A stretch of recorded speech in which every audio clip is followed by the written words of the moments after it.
Good afternoon, everybody. Welcome to Rhyme of the Times for the weekend, 20th of July 2024. Still the ill wind blows to extend England's woes, and analysis flows as Southgate goes. Biden's ordeal grows, and so we suppose another 4-year dose of President Trump is close. Who knows? Computers go comatose and fall like rows of dominoes. Those who chose to force the M25 to close get a bloody nose as the book at them the judge throws. Locals in Leeds become bellicose. British summer comes and then goes. On Sunday, the Three Lions fell short of final glory, extending England's 58-year-old story. A late goal from Spain brought the English more pain, a 2-1 defeat to sign off their Euros campaign. But if the truth be told about this loss in Berlin, England's performance was more sterile than sterling. Southgate had taken England on an 8-year ride, but he was destined to be the bridesmaid, never the bride. And being the bridesmaid has become as boring as his team's low scoring and no score drawing. And underscoring their underscoring is a style of football that induces snoring, while the likes of Spain are so rip-roaring, always trying to kick their opponent's door in. Earlier, Alcaraz had won Wimbledon again, making it a fantastic sporting Sunday for Spain.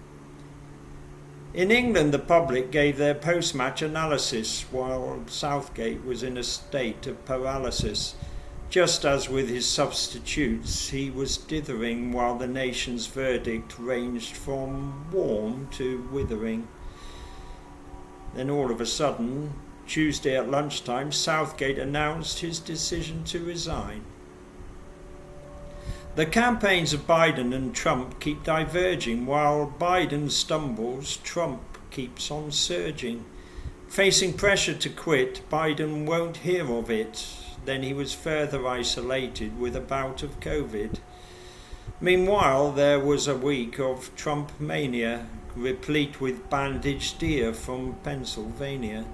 All week it was the Republican National Convention when they nominate their candidate for the election, and Trump, of course, was the centre of attention. After dodging death, he was the natural selection. With his base, he can say what he likes with impunity. His acceptance speech was aimed at national unity. It was long, almost whimsical and meandering, with less of the trash talk, insults and slandering. Of course, some confrontation he just couldn't resist, like drill baby drill to the environmentalists.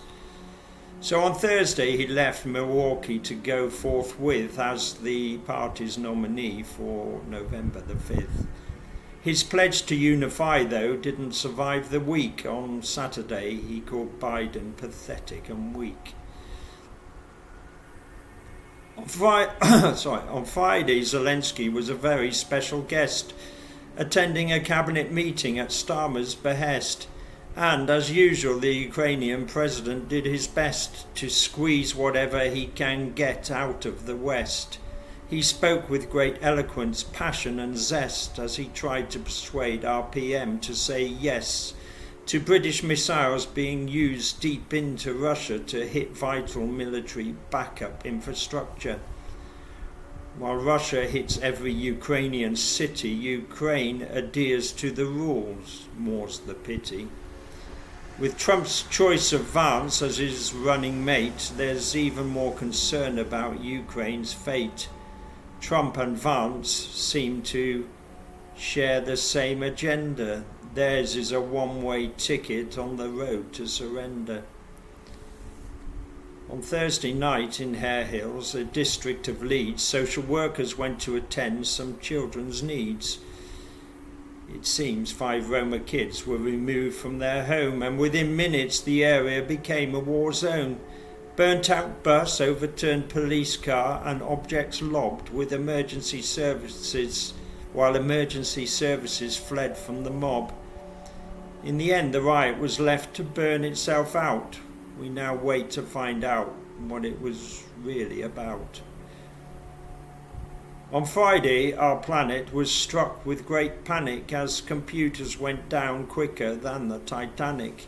Many people only stopped being quite so manic when they learnt there was no foul play, nothing satanic. No funny business from Beijing or the Kremlin. Just one extremely unfortunate gremlin. 8.5 million Windows devices were struck by a security upgrade that went badly tits up. There were outages and outright outrage as the company responsible seemed slow to engage. CrowdStrike is still trying to completely fix this monumental worldwide computer glitch. A King's Speech from Labour has not occurred latterly, not since George VI did the honours for Attlee, and for Sir Keir's government Wednesday was the first, and it was like a massive dam had just been burst.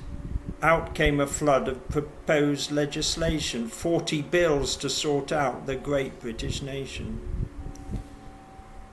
Following M25 disruption in 22, the Tory government had legislation pushed through. This week, Just Stop Oil felt the force of this law as 5 ring leaders were given 4 years or more. Campaigner Chris Packham called Sir Keir to intervene if he wants the Labour Party seen to be green. There are many who share the view of Packham, but there are also many who will not back him, viewing him as just a non-entity celebrity who has found the wrong object for his enmity.